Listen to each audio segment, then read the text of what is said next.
Sorry, lost track of time. It's Monday. I have my windows open at home because it's raining. It's just a light, gentle rain, and it's a very pleasant and calming sound. And so I was really enjoying it. And then all of a sudden I realized, oh, it's 9 o'clock. I have somewhere to be. Yay.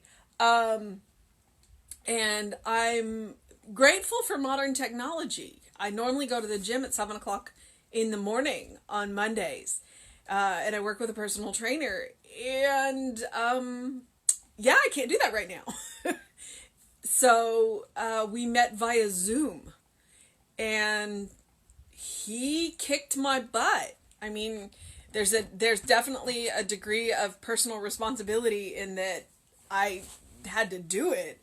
And when we initially talked about this, he's like, don't worry, I know plenty of body exercises. You do not have to have any equipment at all other than my body.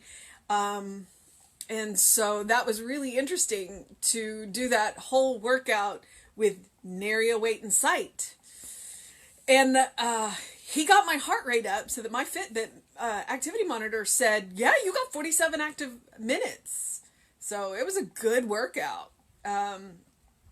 There are multiple amazing ways to connect with each other through technology. Zoom's just one of them. Facebook is one of them. Danielle was talking about several apps yesterday on our live stream for the services. So look into it. There are ways to connect with each other. And there are definitely ways to keep your gym appointment with your trainer so that he can kick your butt, and move on. And yeah, okay. It's going to be, there's nothing quite like starting off Monday by going to the gym.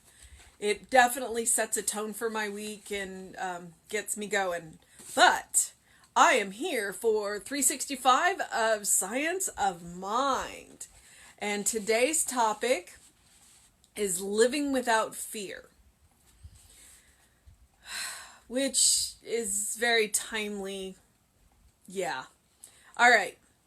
Fear robs the memory of happiness because it dwells upon the limitations and morbidities of the past. It robs the future of pleasurable and enthusiastic anticipation because it casts a shadow of its past onto the future. It robs today of the possibilities of fulfillment because it denies the good we might experience in the moment in which we live. How much better would it be if we could think as a child thinks, abandoning ourselves to the integrity of the miracle-working universe in which we live? If the warmth of the sun can melt an iceberg, why should it not follow that there must be something in us or operating through us that can dissolve any difficulty, remove any obstruction, or renew any human relationship that has been impaired? We should consciously practice having faith just as we would practice to become a musician. We should do mental exercises to build up our acceptance of good. The process is simple enough since it finally resolves itself into a very simple affirmation of conviction. But there must be persistency until finally old thought patterns melt and give way to new ones. Today, I cultivate the art of having faith. I affirm the reality of the divine presence in my life and deny everything that refutes it. As a child turns to its parents, so too do I turn to that infinite presence whose creative law can do all things. And I accept the influx of all that makes for richer living, because nothing is impossible to God.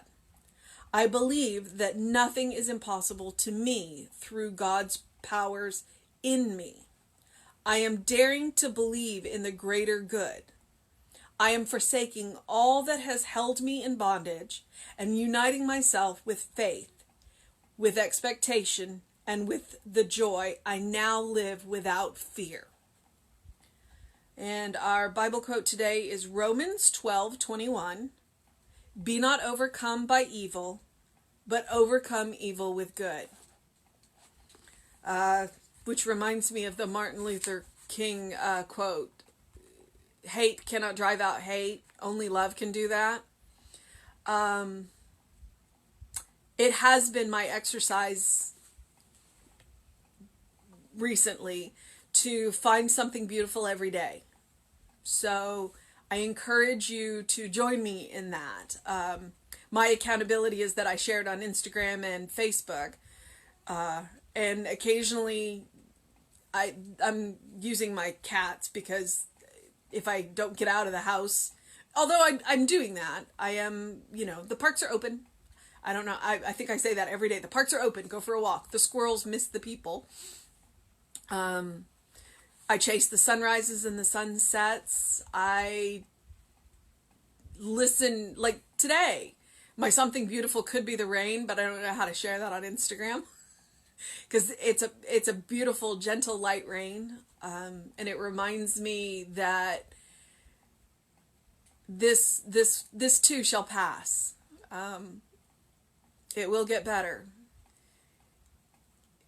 So I'm knowing that. I'm knowing that we're in this together, even while we're apart. We're here. We have found multiple wonderful ways to connect, to keep doing things. One of the best things has been for me to keep my routine as close as possible. So find a healthy routine and stick with it. Read your Ernest Holmes every day, or anything else. Watch a funny movie, and find something beautiful, including looking in the mirror and recognizing the beauty in you. That is the face of God looking back at you. All right, well, I have the rest of my day to get. I'm going to go and help people keep their immune system strong. Whatever it is that you're doing, keep on doing it in that safe and healthy way. Find something beautiful, and we will be with you again. I'll be back at 9 tomorrow, and I think David has settled on noon. So if you want to hear David on the daily guides, then come back at noon. And as you know, you can always find these videos later and watch them if you don't catch us live. Blessings upon you, and I love you. Bye.